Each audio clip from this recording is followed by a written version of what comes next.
ಅಲ್ಲಿ ಹೇಳ್ತೀನಿ, ಅಲ್ಲಿ ಬಂದು ಲೇಟ್.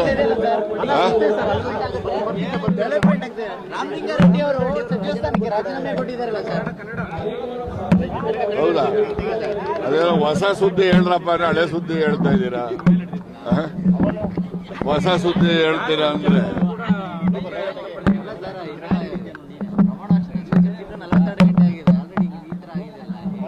ಅಲ್ಲ ಅಲ್ಲಲ್ಲ, ಯಾವ ಪತನ ಏನಿಲ್ಲ. ಅವರು ಹೇಳಿದಾರಲ್ಲ, ನಾನು ಆತ್ಮಸಾಕ್ಷಿ ಅನುಗುಣವಾಗಿ ಕೆಲಸ ನಿರ್ವಹಿಸಲಿಕ್ಕೆ ಸಾಧ್ಯ ಆಗಲ್ಲ, ಅದಕ್ಕೆ ರಾಜೀನಾಮೆ ಕೊಟ್ಟಿದ್ದೀನಿ ಅಂತ ಒಂದು ಹೇಳಿದ್ದಾರೆ. ಮತ್ತೆ ಎರಡನೇದು ಹೇಳಿದ್ದಾರೆ, ನಾನು ಶಾಸಕನಾಗಿ ಕಾಂಗ್ರೆಸ್ ಪಕ್ಷದಲ್ಲಿ ನಿಷ್ಠಾವಂತನಾಗಿ ನಾನು ನನ್ನ ಜವಾಬ್ದಾರಿ ನಿರ್ವಹಿಸ್ತೀನಿ ಅಂತ ಅವ್ರ ಪತ್ರದಲ್ಲೇ ಹೇಳಿದ್ದಾರೆ. ಅದರಲ್ಲಿ ಅದು ಹೇಳಿದ್ಮೇಲೆ ಇನ್ನು ವಿಶೇಷತೆ ಏನಿದೆ?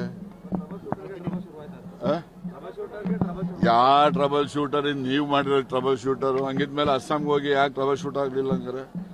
ಸುಮ್ಮನೆ ಏನೋ ಒಂದು ಯಾಕೆ ಆಗ್ತಾರೆ?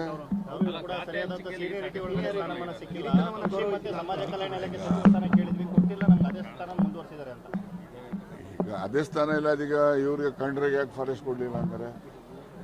ಅವ್ರಿಗೂ ಫಾರೆಸ್ಟ್ ಕೊಡ್ಬೇಕಾಗಿತ್ತಲ್ಲ. ಈಗ ಡಾಕ್ಟ್ರಿಗೆ ಹೋಮ್ ಕೊಡಬೇಕಾಗಿತ್ತು, ಅವ್ರಿಗೆ ಯಾಕೆ ರೆವಿನ್ಯೂ ಕೊಟ್ಟಂಗಾರೆ? ಹಂಗೆ ನೋಡ್ರಿ, ಯಾವ ಆಸ್ತಿ ಯಾರೊಬ್ಬನು ಸೊತ್ತೇನಲ್ಲ, ಗೊತ್ತಾಯ್ತಾ? ಇವೆಲ್ಲ ಬದಲಾದ ಸನ್ನಿವೇಶಕ್ಕೆ ಅನುಗುಣವಾಗಿ ಅವಕಾಶಗಳು ದೊರೀತವೆ. ಆ ಬದಲಾದ ಸನ್ನಿವೇಶದಲ್ಲಿ ದೊರೀತಕ್ಕಂಥ ಅವಕಾಶಗಳಲ್ಲಿ ಅವರು ತನ್ನ ಬುದ್ಧಿಶಕ್ತಿಯನ್ನು ನೋಡಿ ಆ ಇಲಾಖೆಗಳಲ್ಲಿ ಉತ್ತಮ ರೀತಿಯಲ್ಲಿ ಜನಪರ